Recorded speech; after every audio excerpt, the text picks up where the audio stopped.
राधे राधे दोस्तों। आज हम सभी इस कहानी में जानेंगे कि हनुमान जी बाल ब्रह्मचारी रहते हुए भी कैसे उनका एक पुत्र भी था जिसका नाम मकरध्वज था। वाल्मीकि रामायण के अनुसार लंका जलाते समय आग की तपिश के कारण हनुमान जी को बहुत पसीना आ रहा था। इसीलिए लंका दहन के बाद जब उन्होंने अपनी पूंछ में लगी आग को बुझाने के लिए समुद्र में छलांग लगाई तो उनके शरीर से पसीने की एक बड़ी सी बूंद समुद्र में गिर गई। उस समय एक बड़ी मछली ने भोजन समझ वह बूंद निगल ली। उसके उदर में जाकर वह बूंद एक शरीर में बदल गई। एक दिन पाताल के असुर राज अहिरावण के सेवकों ने उस मछली को पकड़ लिया। जब वे उसका पेट चीर रहे थे तो उसमें से वानर की आकृति का एक मनुष्य निकला। वे उसे अहिरावण के पास ले गए। अहिरावण ने उसे पातालपुरी का रक्षक नियुक्त कर दिया। यही वानर हनुमान पुत्र मकरध्वज के नाम से प्रसिद्ध हुआ। जब रावण युद्ध हो रहा था तब रावण की आज्ञा अनुसार अहिरावण राम लक्ष्मण का अपहरण कर उन्हें पातालपुरी ले गया। उनके अपहरण से वानर सेना भयभीत व शोकाकुल हो गई। लेकिन विभीषण ने यह भेद हनुमान के समक्ष प्रकट कर दिया।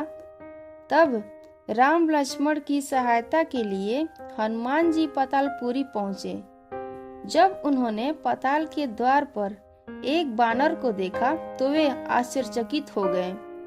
उन्होंने मकरध्वज से पूछा उसका परिचय। मकरध्वज अपना परिचय देते हुए बोला, मैं हनुमान पुत्र मकरध्वज हूँ और पातालपुरी का द्वारपाल।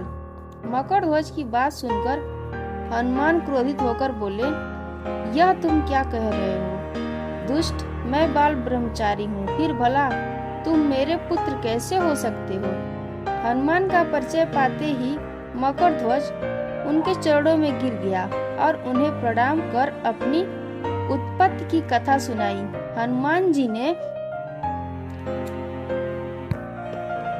भी मान लिया कि वह उनका पुत्र है, लेकिन यह कहकर कि वे अभी अपने श्री राम और लक्ष्मण को लेने आए हैं। जैसे ही द्वार की ओर बढ़े वैसे ही मकरध्वज उनका मार्ग रोकते हुए बोला, पिताश्री, यह सत्य है कि मैं आपका पुत्र हूँ, लेकिन अभी मैं अपने स्वामी की सेवा में हूँ, इसीलिए आप अंदर नहीं जा सकते।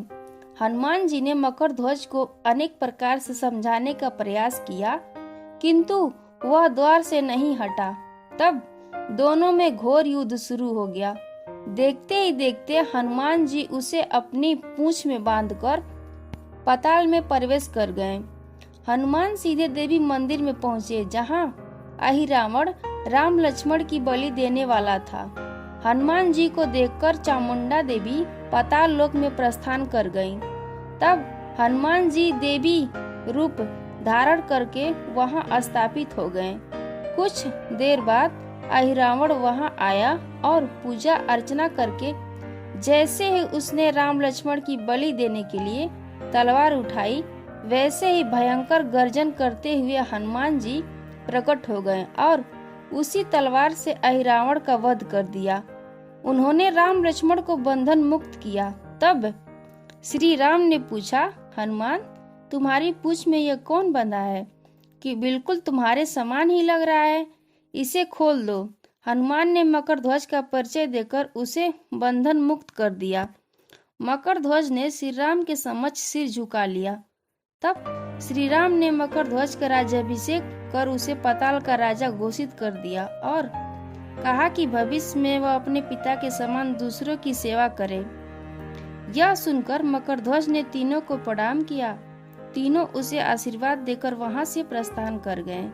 इस प्रकार मकरध्वज हनुमान का पुत्र कहलाए। कथा कैसी लगी कमेंट में जरूर बताएं। राधे राधे। जय श्री राम।